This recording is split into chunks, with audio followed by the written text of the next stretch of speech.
السلام علیکم ورحمۃ اللہ وبرکاتہ۔ تو دوستو، امید ہے کہ آپ لوگ خیریت سے ہوں گے۔ تو دوستو، آج میں آپ لوگوں کے سامنے NIOS board class 10 subject Urdu chapter number 1 کے سوالات اور جوابات کو لے کر حاضر ہوا ہوں۔ جب آپ چیپٹر نمبر 1 دیکھیں گے تو اس کے اندر جتنے بھی سوالات موجود ہیں ان تمام تر سوالات کے جوابات آسان زبان میں اس PDF کے اندر موجود ہیں۔ میں چاہوں گا کہ اس ویڈیو کو دیکھنے سے پہلے اگر آپ نے چیپٹر نمبر 1 کے ویڈیو نہیں دیکھے ہیں تو میں چاہوں گا کہ آپ ایک بار اس ویڈیو کو دیکھ لیں تاکہ آپ کو یہ PDF اور یہ نوٹس چیپٹر نمبر 1 کا جو نوٹس ہے وہ سمجھنے میں آسانی ہو۔ اگر آپ اس ویڈیو کو دیکھنا چاہتے ہیں تو اس ویڈیو کا جو لنک ہے وہ ہمارے ڈسکرپشن میں موجود ہے، آپ وہاں جا کر پہلے اس ویڈیو کو دیکھ سکتے ہیں، اس کے بعد اگر یہ دیکھیں گے تو زیادہ فائدہ ہوگا۔ تو چلیے ہم چیپٹر نمبر 1 کو شروع کرتے ہیں۔ شروع کرنے سے پہلے گزارش ہے کہ اگر آپ لوگ ہمارے چینل پر نئے ہیں تو ہمارے چینل کو سبسکرائب کر دیں اور ان لوگوں تک بھی شیئر کر دیں جن لوگوں نے NIOS بورڈ میں ایڈمیشن لیا ہے اور اردو سبجیکٹ کو منتخب کیا ہے۔ تو چلیے ہم چیپٹر نمبر 1 شروع کرتے ہیں۔ سوال: اس حصے میں برسات کی اندھیری رات کی منظر کشی والے جملے تلاش کر کے لکھیے۔ جواب: برسات کی رات بہت اندھیری اور ڈراؤنی ہے، کالی گھٹا چھائی ہوئی ہے، بجلی تڑپ تڑپ کر کڑکتی ہے، آندھی زور سے چلتی ہے۔ یہ 4 جملے ہیں جو اندھیری رات کی منظر کشی بتاتے ہیں۔ یہی وہ 4 جملے ہیں جو ہمیں اس سوال کے جواب میں لکھنے ہیں۔ دوسرا سوال ہے: بوڑھے کی نیکی کے کام لکھیے۔ جواب: روزے رکھنا، نماز پڑھنا، حج کرنا، زکوٰۃ دینا، یہ بوڑھے کے نیکی کے کام تھے۔ سوال نمبر 3: اپنے بھلا چاہنے والوں کے ساتھ بوڑھے کا کیا سلوک تھا؟ جواب: وہ ان کے ساتھ بے مروتی اور کج خلقی سے پیش آتا تھا۔ بے مروتی کہتے ہیں بے رخی، یعنی کہ اگر ہمیں کوئی کچھ بولے تو ہم اپنا چہرہ موڑ لیتے ہیں تو اسے کہتے ہیں بے مروتی، اور کج خلقی کے معنی ہے بد اخلاقی، یعنی کہ بے مروتی اور بد اخلاقی سے وہ پیش آتا تھا۔ بھائی بہنوں کے ساتھ بے مروتی کرتا تھا، لوگوں کے ساتھ ہمدردی نہیں کرتا تھا، ماں کو دکھی رکھتا تھا، باپ کو ناراض رکھتا تھا۔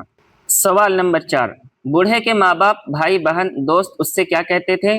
ابھی وقت ہے، ہائے بیٹا وقت گزر گیا، گیا وقت پھر ہاتھ آتا نہیں، وقت سب سے بڑی دولت ہے۔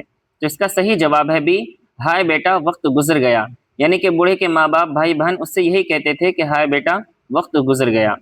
سوال نمبر 1: وہ دلہن کون تھی؟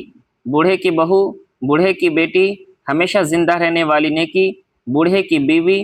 اس کا صحیح جواب ہے سی، ہمیشہ زندہ رہنے والی نیکی، یعنی کہ وہ دلہن ہمیشہ زندہ رہنے والی نیکی تھی۔ سوال نمبر 2: دلہن کو اپنا بنانے کے لیے بوڑھے کو کیا کرنا ہوگا؟ لکھیے۔ جواب: دلہن کو اپنا بنانے کے لیے بوڑھے کو انسانوں کی بھلائی اور بہتری کے کام کرنا ہوگا، کیونکہ یہی وہ کام ہے جو انسان کی موت کے بعد بھی جاری رہتی ہے۔ ذاتی عبادت اور نیکیاں انسان کے ساتھ ختم ہو جاتی ہے۔ سوال نمبر 3: دلہن پاس آ کر بھی واپس کیوں چلی گئی؟ صحیح جواب پر صحیح کا نشان لگائیے۔ کیونکہ وہ انسان نہیں تھی، وہ آسمانوں میں رہتی تھی۔ بوڑھے نے قوم کی بھلائی کا کوئی کام نہیں کیا تھا، بوڑھے نے ثواب کی نیت سے نیک کام کیے تھے۔ تو اس کا صحیح جواب ہے سی، بوڑھے نے قوم کی بھلائی کا کوئی کام نہیں کیا تھا، اس لیے دلہن پاس آ کر بھی واپس چلی گئی۔ سوال نمبر 4: بوڑھا بے ہوش کیوں ہو گیا؟ وہ بہت کمزور تھا، وہ بہت مایوس تھا، اس کے دل پر بہت بوجھ تھا، اب ایسے کام کرنے کے لیے بوڑھے کے پاس وقت نہیں تھا۔ تو اس کا بھی صحیح جواب ہے ڈی، اب ایسے کام کرنے کے لیے بوڑھے کے پاس وقت نہیں تھا، اس لیے وہ بوڑھا بے ہوش ہو گیا۔ سوال نمبر 1: بوڑھا کیوں رو رہا تھا؟ اسے بہت تکلیف تھی، نیکی کرنے کا وقت گزر چکا تھا، وہ بہت بوڑھا ہو گیا تھا، وہ بہت کمزور تھا۔ تو اس کا جواب ہے بی، نیکی کرنے کا وقت گزر چکا تھا۔ سوال: لڑکے نے پلنگ سے کود کر خوشی کے عالم میں پکار کر کیا کہا؟ نیچے لکھیے۔ یہ میری زندگی کا پہلا دن ہے، میں اس بوڑھے کی طرح نہ پچھتاؤں گا، میں انسانوں کی بہتری اور بھلائی کے کام کروں گا، اے خدا میری مدد کر، آمین۔ لڑکے نے جب وہ خواب سے جاگتا ہے اور اس کو معلوم ہوتا ہے کہ یہ سب کچھ جو ہوا ہمارے ساتھ میں وہ ایک خواب تھا، تو وہ جب جاگتا ہے تو پلنگ سے کود کر خوشی کے عالم میں وہ یہ 4 جملہ کہتا ہے۔ سوال نمبر 3: سر سید نے قوم کے نوجوانوں کو کیا پیغام دیا ہے؟ اپنے الفاظ میں لکھیے۔ جواب: سر سید نے قوم کے نوجوانوں کو یہ پیغام دیا ہے کہ اپنی قوم کی بھلائی کی ہر ممکن کوشش کرو تاکہ آخر وقت میں اس بوڑھے کی طرح پچھتانا نہ پڑے۔ ان کا کہنا تھا کہ ہمارا زمانہ تو گزر گیا، اب تم آگے بڑھو اور قوم کی بھلائی کے کام کرو۔ سر سید احمد خان کا یہ پیغام ہے نوجوانوں کے لیے، اور اس چیپٹر کے جو مصنف ہیں وہ سر سید احمد خان ہی ہیں۔ اختتامی سوالات اور جوابات۔ سوال نمبر 1، برس کی آخری رات کے منظر کو اپنے الفاظ میں لکھیے۔ جواب: برس کی آخری رات ہے، چاروں طرف گھنا اندھیرا چھایا ہوا ہے، بجلی کڑک رہی ہے اور تیز آندھی چل رہی ہے، بادلوں کی گڑگڑاہٹ سے دل کانپ اٹھتا ہے اور ایسا محسوس ہوتا ہے جیسے قیامت آنے والی ہو۔ تیز ہوا کے جھونکوں سے پوری فضا خوف اور ہیبت کا منظر پیش کر رہی ہے۔ یہ برس کی آخری رات کا منظر ہے جو وہ نوجوان اپنے خواب میں دیکھ رہا تھا۔ سوال نمبر 2، اصل نیکی اور بھلائی کیا ہے؟ جواب: اصل نیکی اور بھلائی سے مراد وہ کام ہے جو دوسروں کی فلاح و بہبود کے لیے کی جائے۔ فلاح و بہبود مطلب دوسروں کی کامیابی کے لیے، دوسروں کی بھلائی کے لیے کیا جائے اور جس سے لوگوں کو فائدہ پہنچے۔ ایسی نیکی زیادہ اہم ہے جو دیر تک قائم رہے اور انسانوں کے کام آئے۔ اس چیپٹر کے اندر جو ہے اصل نیکی یہی بتلایا گیا ہے کہ وہ نیکی جو دوسروں کی بھلائی اور دوسروں کے فائدے کے لیے کیا جائے وہی اصل نیکی ہے، ایسا ہی اس چیپٹر کے اندر بتلایا گیا ہے۔ سوال نمبر 3، بوڑھا کن کاموں کو نیکیوں اور بھلائی کے کام سمجھتا ہے؟ جواب: بوڑھا نماز، روزہ، حج اور زکوٰۃ جیسے اعمال کو نیکی اور بھلائی کے کام سمجھتا تھا اور انہی کو اصل نیکی خیال کرتا تھا۔ سوال نمبر 4، بوڑھے کی بے چینی اور بے قراری کو کس طرح قرار آیا؟ جواب: بوڑھے کی بے چینی اور بے قراری اس وقت ختم ہوئی جب اس کے کانوں میں ماں کی آواز پڑی۔ اس نے آنکھ کھولی تو دیکھا کہ اس کے ارد گرد اس کے عزیز و اقارب موجود ہیں۔ تب اسے معلوم ہوا کہ وہ خواب دیکھ رہا تھا۔ اس طرح اس کی بے قراری کو قرار آیا۔ سوال نمبر 5، قوم کے نوجوانوں کو سر سید نے کیا پیغام دیا ہے؟ جواب: سر سید نے قوم کے نوجوانوں کو یہ پیغام دیا ہے کہ وہ اپنی قوم کی بھلائی اور ترقی کے لیے ہر ممکن کوشش کریں۔ انہوں نے نوجوانوں کو تعلیم حاصل کرنے، محنت کرنے اور قوم کی خدمت کرنے کی تلقین کی تاکہ قوم ترقی کرے اور اس کا نام روشن ہو۔